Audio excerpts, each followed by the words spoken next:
Boa tarde aí, galerinha do 7º ano B, né? Vamos lá direto na nossa página 63, dar continuidade aí, né, ao nosso assunto do capítulo 9, né? Nós estamos aí quase concluindo a nossa apostila, falta pouquinho, né? Então vamos lá, estarei compartilhando com vocês a página que nós estamos da apostila. Vou estar ampliando aqui para ficar a melhor visualização para vocês. Qualquer coisa, eu gostaria que vocês me chamassem aí no chat, tá? Que eu estarei respondendo para vocês. Eu sei que ficou uma tela preta, já estou tirando. Vamos melhorar agora a imagem, tá? As questões aí da página 63, elas estão relacionadas a um texto que não está condizente aí, né? Que está aparecendo na página 60 e depois 63. Né? Está bem coerente aí com o que está aparecendo na nossa apostila. É sobre a pesca predatória, né? É esse texto que nós temos ali, a pesca predatória. Podemos ficar sem peixes em nosso cardápio em 2048. Então, esse texto traz aí algumas informações, né?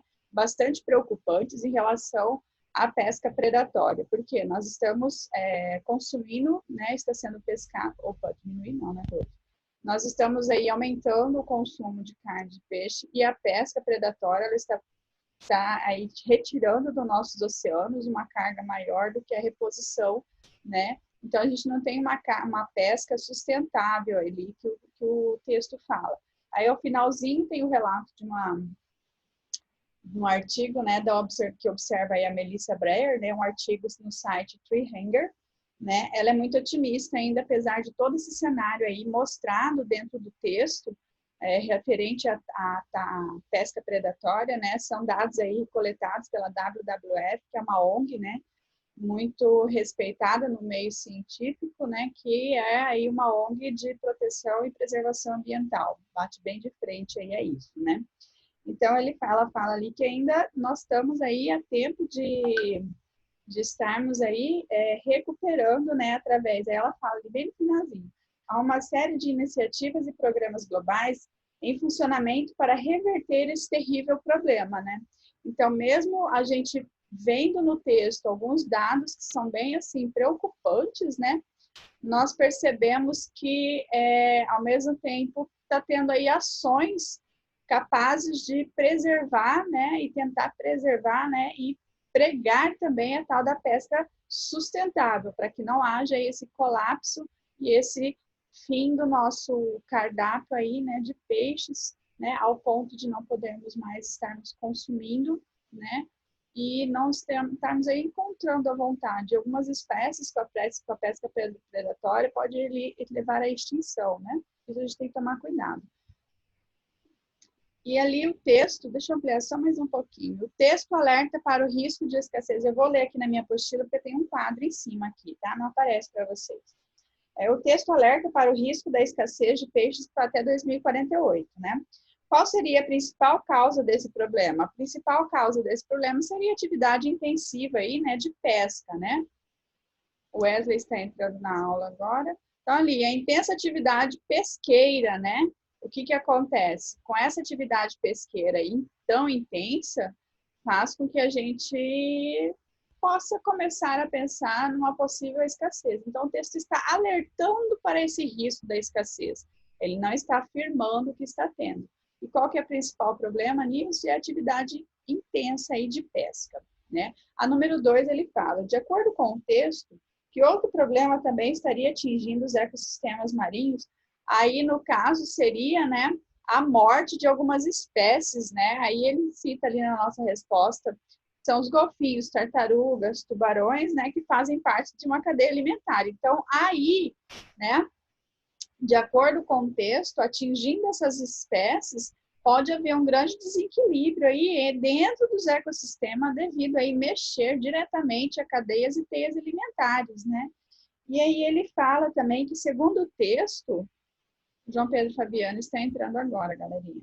Segundo o texto aí, seria por que estaria desaparecendo ou levando à morte essas espécies? Devido à falta de gestão da atividade pesqueira, né? Por quê? Porque eles desrespeitam bastante leis e acordos. A gente vê ali existe uma lei da caça predatória relacionada a baleias nos oceanos que banham ali o Japão. E o Japão é um dos maiores países pesqueiros, né, em relação à captura de baleia. E eles não respeitam alguns tratados firmados, né, em relação à pesca predatória da baleia, porque eles se utilizam ali do óleo, da carne, da barbatana, enfim, né?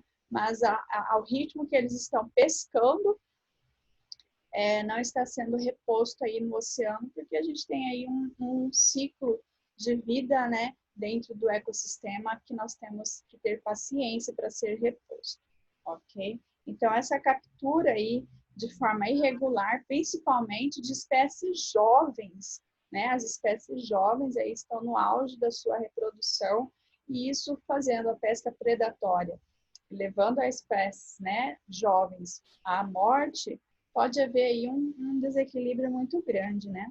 A número 3, ele está falando para a gente analisar a seguinte cadeia alimentar marinha. Eu tenho o fitoplâncton, que tem o zooplâncton, depois o peixe de pequeno porte e o tubarão. Então, o tubarão consome peixe de pequeno porte, que consome zooplâncton, que consome fitoplâncton. Aí vem a pergunta: de que maneira a pesca predatória de peixes de pequeno porte afetaria as populações de outras espécies marinhas? Então, ele está falando ali, perguntando, deixa eu ler novamente, perdão, de que maneira a pesca predatória de peixes de pequeno porte afetaria as populações de outras espécies marinhas?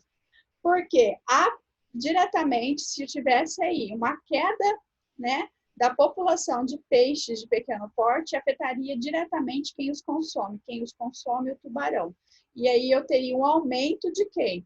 Dos zooplânctons e uma diminuição aí dos fitoplânctons, porque a gente teria um desequilíbrio bem grande em relação à cadeia alimentar. Pode morrer também por falta de alimento, sim. Por exemplo, o tubarão pode vir aí a entrar em extinção por mortes levada à falta de ingestão adequada da dieta dele, né? Deixa eu só ver o que o Wesley está falando. Isso, Wesley, exatamente isso aí que você falou.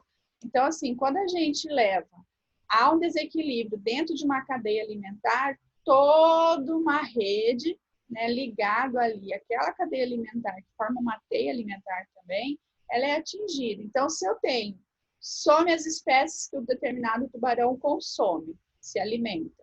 Quer dizer o que bem que aquele que ele consome, aquele peixe de pequeno porte, por exemplo, que consome o zooplâncton, ele mantém equilibrado dentro da cadeia alimentar. E isso, se ele sumir, vai haver o quê? Um aumento desse zooplâncton, porque não tem ninguém comendo ele. Consequentemente, vai faltar fitoplâncton, porque o zooplâncton consome o fitoplâncton. Então, tem um desequilíbrio total aí da cadeia, né? Isso leva um desequilíbrio a vários setores dentro de um ecossistema marinho, né? A gente está falando só do marinho, hein, gente? Isso a gente não está levando em consideração outros ecossistemas, tá bom? Então, nós vamos ali diretamente para a página 66 agora. Eu tenho uma questão e outra questão na página 67, tá bom, galerinha? Então, vamos lá.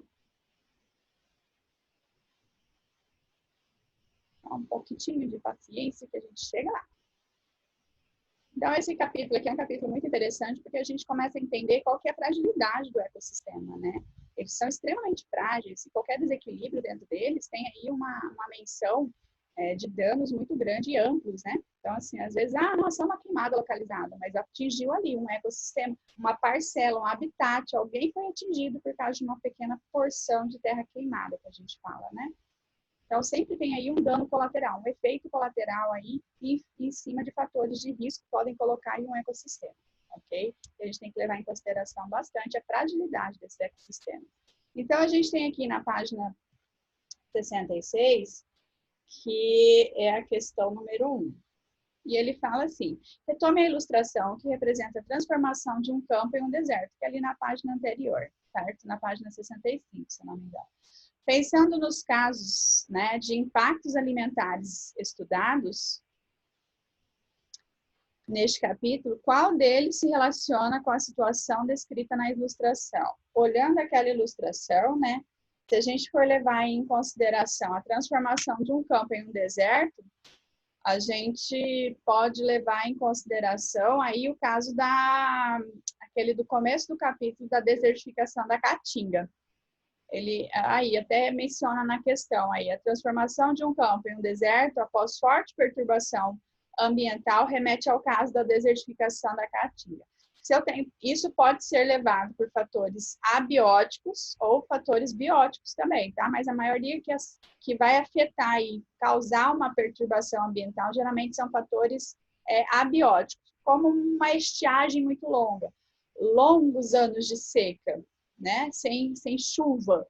Ou seja, o fator da falta de pluviosidade atingiu diretamente o solo, porque só tem um solo infértil, nada que eu plantar ali vai florescer. Ou seja, vai atingir toda aquela região, o ecossistema ali vai estar atingido, o bioma pode ser atingido. Por isso que pode levar ele a sumir do mapa, né, dependendo da perturbação ambiental que aconteceu nele, ok?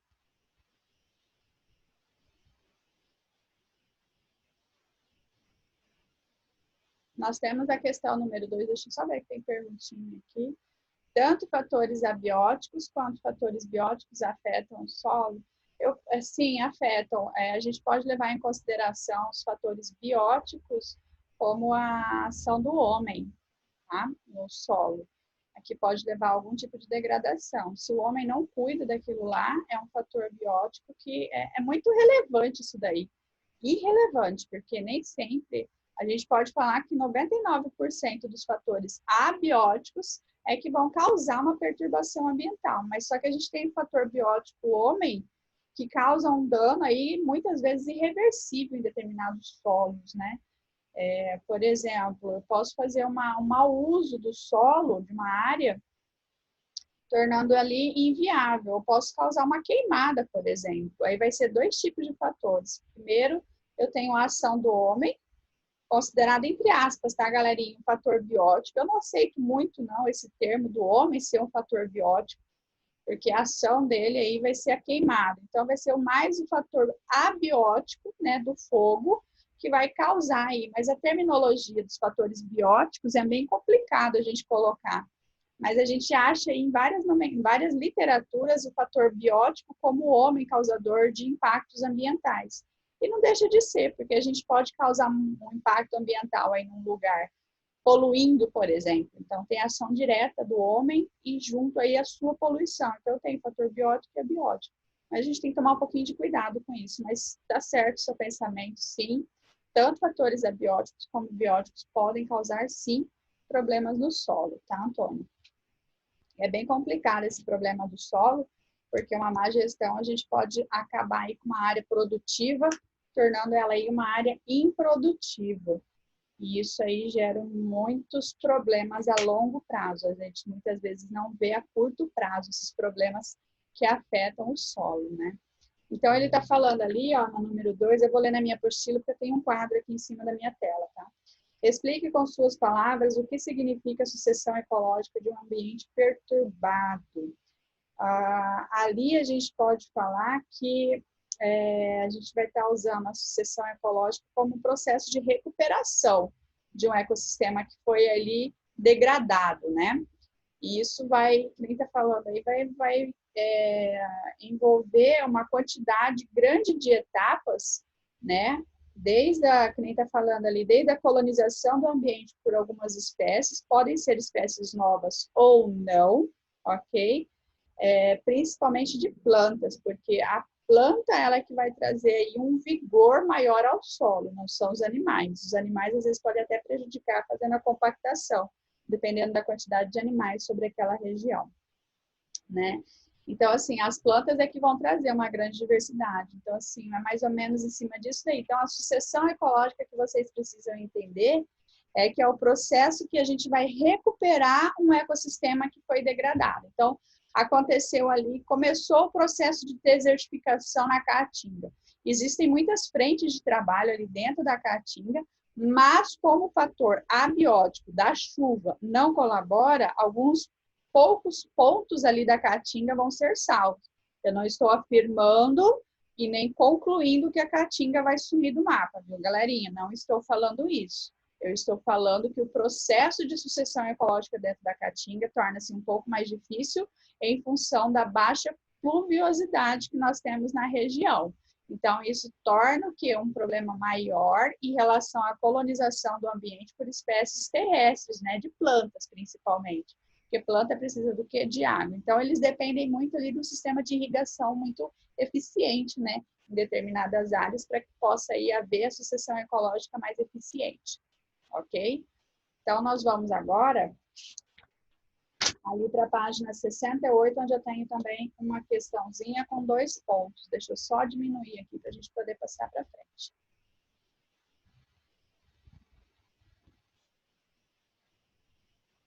Só um momentinho, que eu estou passando a página da apostila.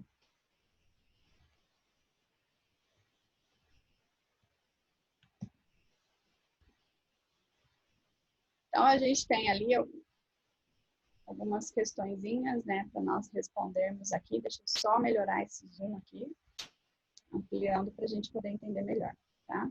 Deixa eu só ver o que tem no bate-papo aqui. Depois que ocorre uma desertificação, há a possibilidade do solo voltar ao normal depois de um tempo? É um processo muito demorado. Depende do grau que essa desertificação atingiu no solo. Antônio, eu não estou falando que é impossível. Vamos dizer, o que é impossível? É impossível você tornar o deserto do Saara, por exemplo, em uma área totalmente propícia para uma plantação. Isso é impossível, porque ali a desertificação é um processo muito pesado, já estão anos. Mas, por exemplo, eu tenho a caatinga em processo de desertificação. Então, eu já tenho ali uma transição de biomas, né? Eu não considero o deserto como bioma, mas ele é considerado. Existem algumas características de bioma, por causa que algumas regiões do deserto têm vegetação. Então, assim, dependendo do ponto que está essa desertificação, eu consigo reverter e tornar o solo propício a uma vegetação estar ali sendo reestruturada, ou seja, a sucessão ecológica acontecendo de forma a cumprir todas as etapas. O que acontece? Recuperar o solo, um solo pobre, é muito caro, extremamente caro. Você conseguir tornar um solo improdutivo em um solo produtivo. Eu não estou falando de plantação de soja, algodão, nada, galerinha. Eu estou falando de um solo produtivo propício a que espécies de plantas, né, venham ali fazer uma sucessão ecológica com sucesso. Então, assim, muitas vezes a área que se torna desértica, ela é largada de mão em função do valor para a recuperação da área degradada. Então, torna-se, às vezes, financeiramente inviável essa recuperação, essa possibilidade do solo voltar ao normal, tá? Então, por isso, assim, existe a possibilidade? Existe. Mas é financeiramente muito complicado fazer isso, tá? Mas tem risco a caatinga sumir do mapa? Não vou afirmar e nem desconsiderar a sua pergunta, porque assim, muitos ecologistas afirmam com ferro e fogo que a caatinga vai sumir, mas a gente acredita que não vai acontecer isso, porque o Brasil investe pesado ali em irrigação, né, para não ficar em determinadas áreas. Eu não estou falando que a caatinga inteira vai ser recuperada, não. O que vai existir? Vão existir ilhas do bioma da caatinga ali na região do sertão nordestino. Por quê? Em função da desertificação e como é muito caro recuperar, pode vir aí a não ficar economicamente viável recuperar determinadas áreas desérticas ali da caatinga. Então, sumir do mapa a caatinga não vai, né? Acredito eu.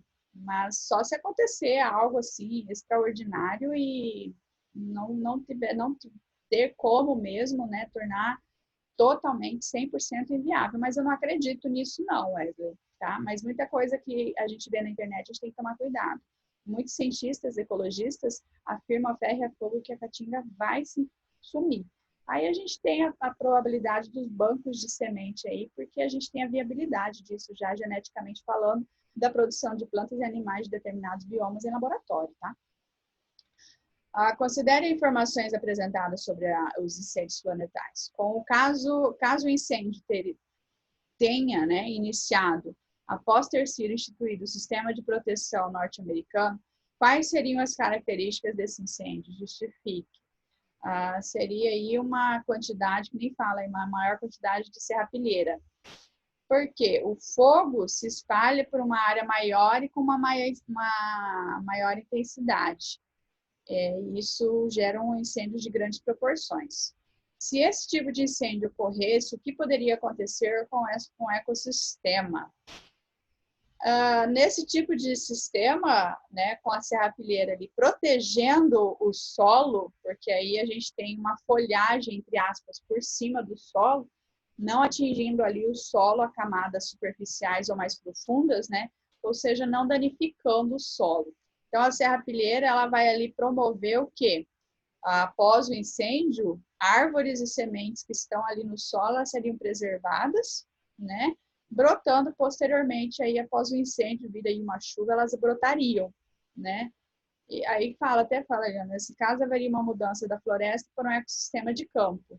Então, assim, as grandes árvores que pegariam fogo nesse ecossistema considerado uma floresta, dificilmente veriam aí a se revigorar, mas as sementes dessas árvores que estão no solo ficariam seguras por causa dessa capa da serrapilheira. É uma quantidade de palha, não é palha, a gente pode falar. É folhagem mesmo que eles colocam, isso protege o solo na proporção de grandes incêndios, porque aí o solo não é atingido. Pode acontecer de atingir a camada mais superficial, mas geralmente as sementes estão numa camada que não atinge o fogo, tá? Não aquece nem nada. Então, conserva a estrutura da semente, vindo aí a brotar e posteriormente aí refazendo, mas mudando aí um pouquinho o ecossistema de floresta para um campo, né? Aí só seria mudar a estrutura, algumas características. Tá bom, galera? Então, página 68 aí, tranquilo. Vamos agora ali para a nossa página 71. Algumas questões finais aí em relação ao nosso conteúdo. Ele é um pouquinho extenso, né? Mas é bem tranquilo, graças a Deus. E aí, semana que vem, a gente conclui aí no capítulo 10, né? Se a gente não terminar hoje o 9, a gente termina semana que vem também. Eu tenho ali na página 70 a questão número 1 e número 71, perdão. Número 1 e número 2, que ele fala assim, ó, nas décadas de 1960 e 1970, as questões ambientais começaram a se agravar, chamando a atenção da sociedade para esse assunto. Assinale medidas, né, que foram tomadas com a emergência das questões ambientais. Então, aí houve a criação de órgãos governamentais para a proteção do ambiente, foram criados a partir ali, né, entre 1960 e 70, vários órgãos. Nesse caso também muitas ONGs, né, começaram a surgir aí nesse caso. Diminuição dos recursos para a pesquisa científica? Não houve isso. Surgimento de organizações não governamentais como o Greenpeace e a WWF, foi o que eu acabei de falar, que foi aí começando a instituir aí as ONGs, né? A realização de encontros mundiais para a discussão das questões socioambientais. Esses encontros agora são mais políticos do que preocupados com a questão socioambiental, tá? Só um respaldo aí. Não estou falando de política, estou falando que esses encontros viraram mais discussão política do que socioambientais propriamente dito. Tá? A gente espera que não estou falando de política, não estou falando do nosso presidente, estou falando de ninguém, hein? Estou falando que esses encontros mundiais se tornaram isso. Tá? A gente vê a divulgação pela mídia falando. Tá? Pesquise e explique qual a diferença entre unidade de conservação de proteção integral e unidade de conservação de uso sustentável.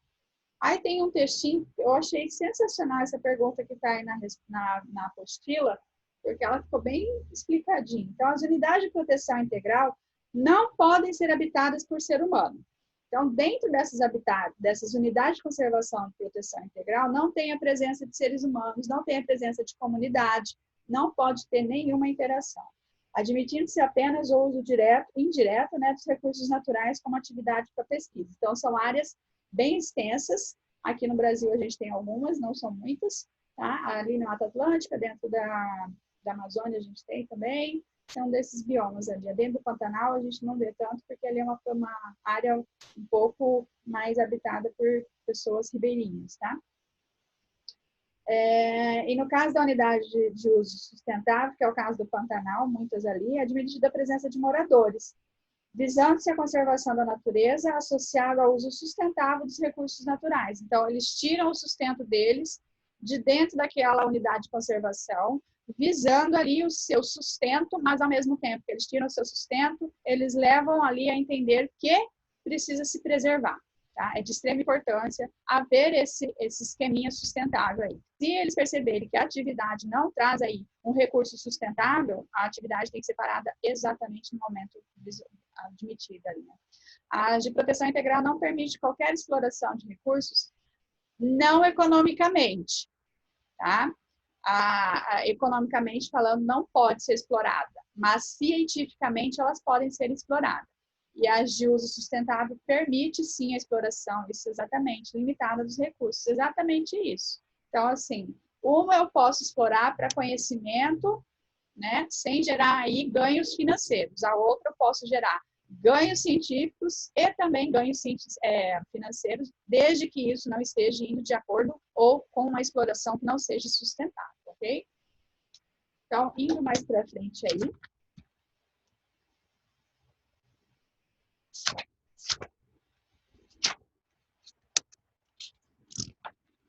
Nós vamos chegar ali na página 78.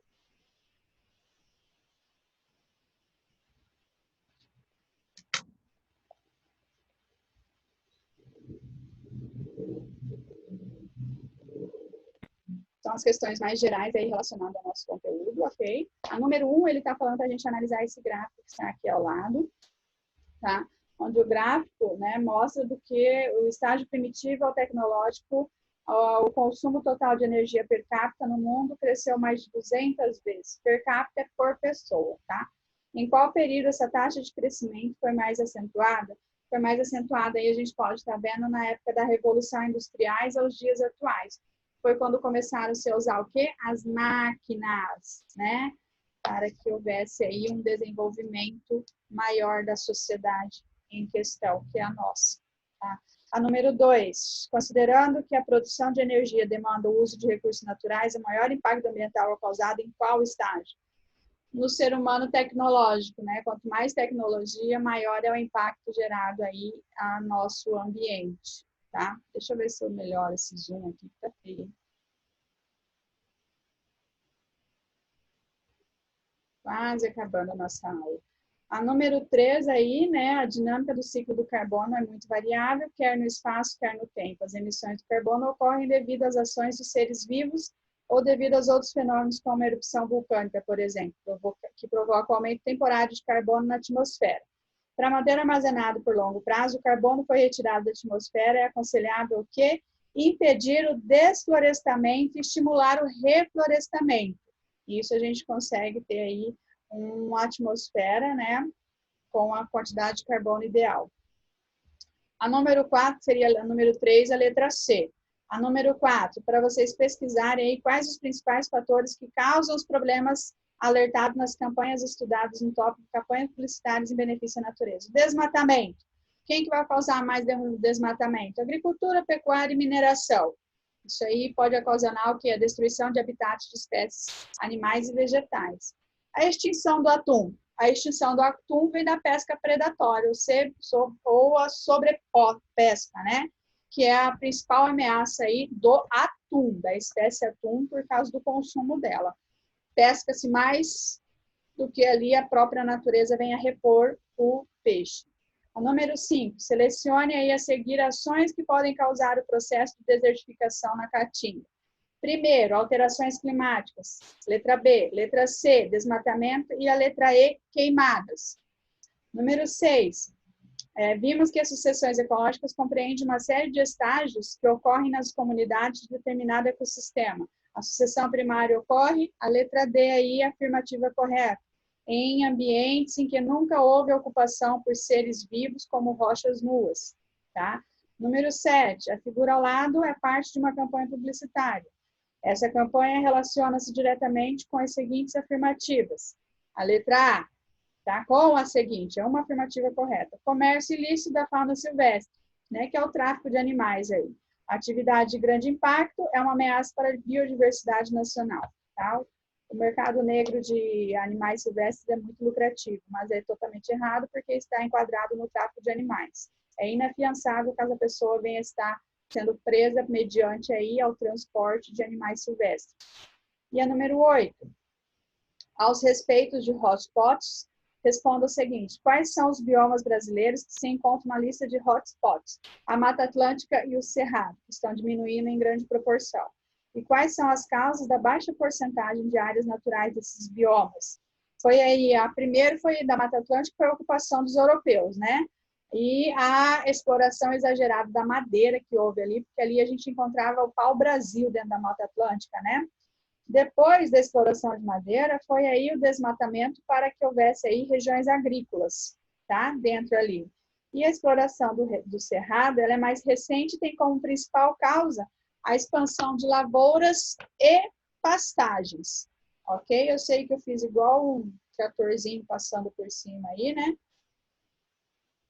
Mas são só questões que a gente pode estar trabalhando aí, né? E concluindo o nosso capítulo 9. Semana que vem, então, nós estaremos aí com o nosso capítulo 10 e último, as forças da natureza, né? Nós estaremos vendo aí alguns assuntos bem interessantes. Falou, galerinha?